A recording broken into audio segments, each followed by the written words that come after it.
This is Amazon's cheapest speaker, and today I'm going to use it to mix and master this song.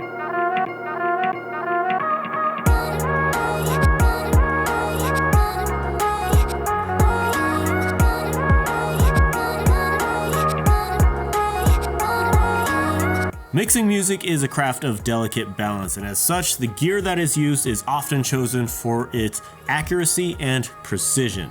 Studio monitors must be neutral and revealing, and room acoustics are often treated for utmost precision. Now, what happens when we set all of that aside for something like this? Because studio gear is super expensive, but that shouldn't really be stopping anybody from doing the things that they love. So today I wanted to see how low we'd be able to push that budget with this $9 speaker that I found off of Amazon and see what happens. So this speaker is probably the most generic that you could get. There's not even a brand name on this. All it says is wireless speaker, model number C6. For what it's worth, it is waterproof, so you have that. Now the most important thing for me is going to be the frequency range. This lists it as 120 Hz to 22,000 Hz. Just for some context, human hearing is generally between 20 Hz and 20,000 Hz. So you could see that we're actually missing a big deal of the low end. I'm not expecting a speaker of this size to have any appreciable amount of low end response, bass response. All right, I'm gonna just turn this on. Is it gonna make that sound every time I turn it on? Anyways, let's see how the beat sounds off of this to start.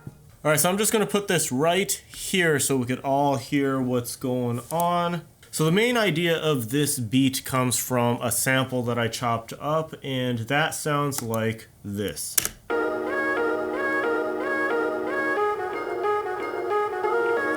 I added 2 tracks of vocal chops.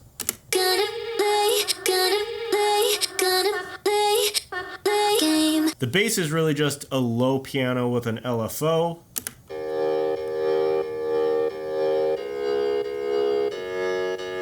And then the percussion, I just wanted something kind of classic hip hop beat.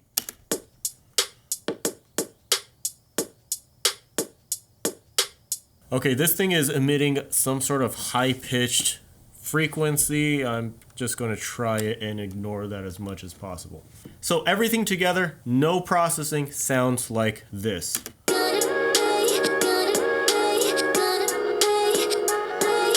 All right, so the rule here is that I'm not allowed to use anything but this to monitor my sound.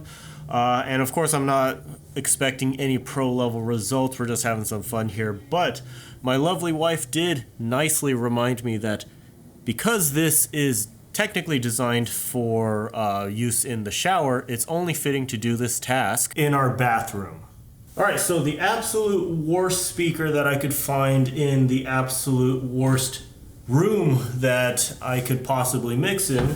I don't have high hopes for myself right now. Now, this task might be mixing on easy mode just because there are only 5 tracks, but any more than that, and I would get really, really worried because I am just using a really small single driver speaker.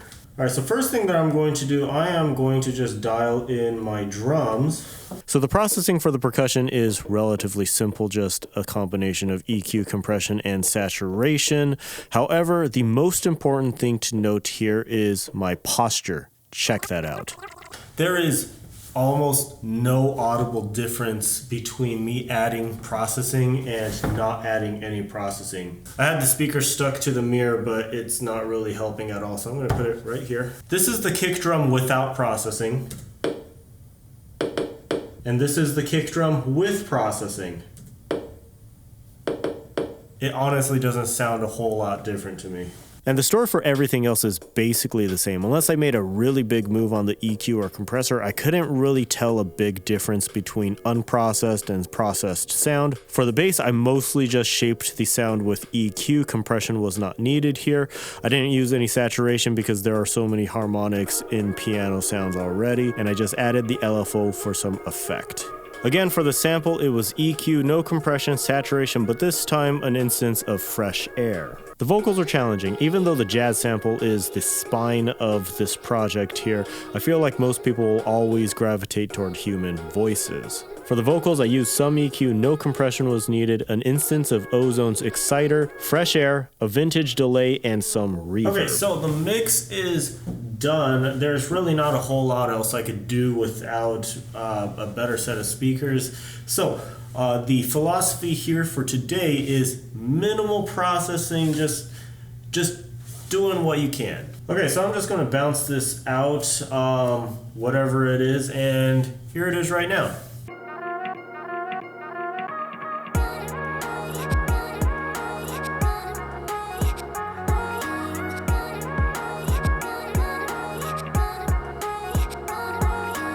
Okay, so now that we have the initial mix done, the next step is going to be to master this whole thing. Alright, so for my mastering, it's pretty ghetto. All I really do is EQ, mid-side EQ, using the stock Ableton EQs, 2 glue compressors, instance of Ozone 9 using the exciter and the imager, an instance of fresh air, and a final instance of Ozone 9's maximizer.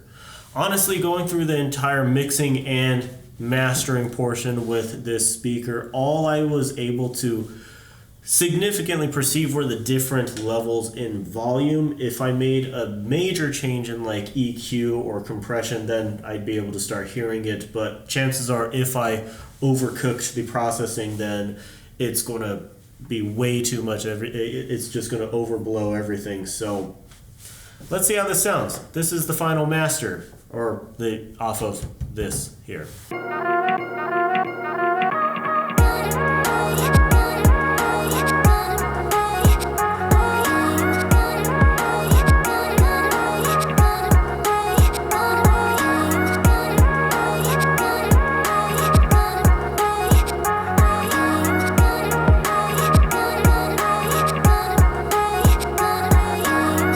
So the initial task here is done. I have no idea of how it sounds. I'm about to go back into the studio and play them off of the main monitors. Okay, so this is going to be the first time that I heard this off of my good speakers here.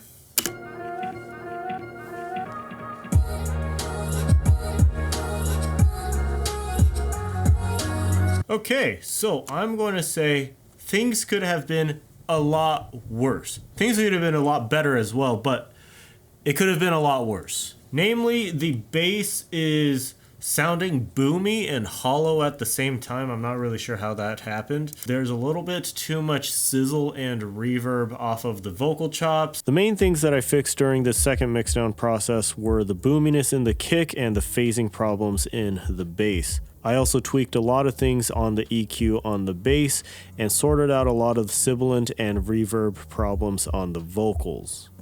Okay, so the first mix with the good speakers are done. Let's see how it came out.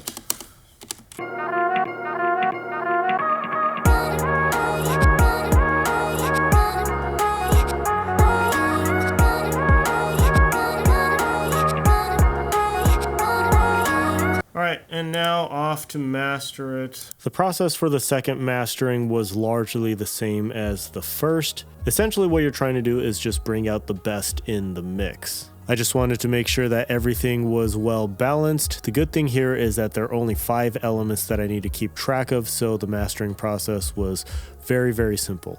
Okay, interesting thing here, now that I have it mixed properly, the actual mix itself is actually a lot louder. So my final limiter that I am putting on the mastering bus, I actually don't have to push it very hard. Before I had the threshold all the way down to -5 to give it a whole lot of boost. This is with Ozone's maximizer. Now I am barely having to hit like 2 to 2.5 dB. It really just goes to show that in order to have a loud final master, you have to have a mix that is able to get loud. It's not just about slapping a limiter on at the very end and just really cranking it up. Okay, so after all of that, here is the final master of this short idea here.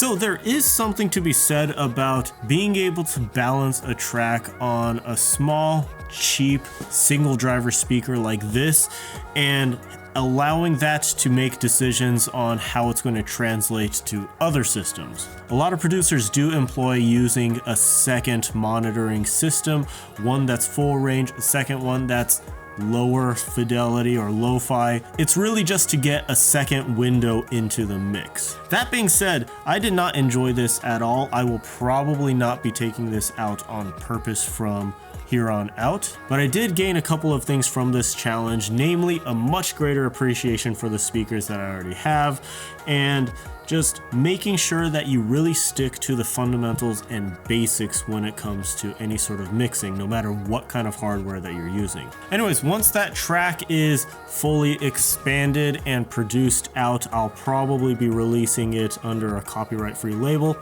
Stay tuned for updates. I'm not really sure when that's going to happen, but it's going to happen at some point. Anyways, thanks so much for watching. If this was helpful or at least entertaining in some way, make sure you hit subscribe and don't let gear stop you from doing the things that you like to do. Thanks.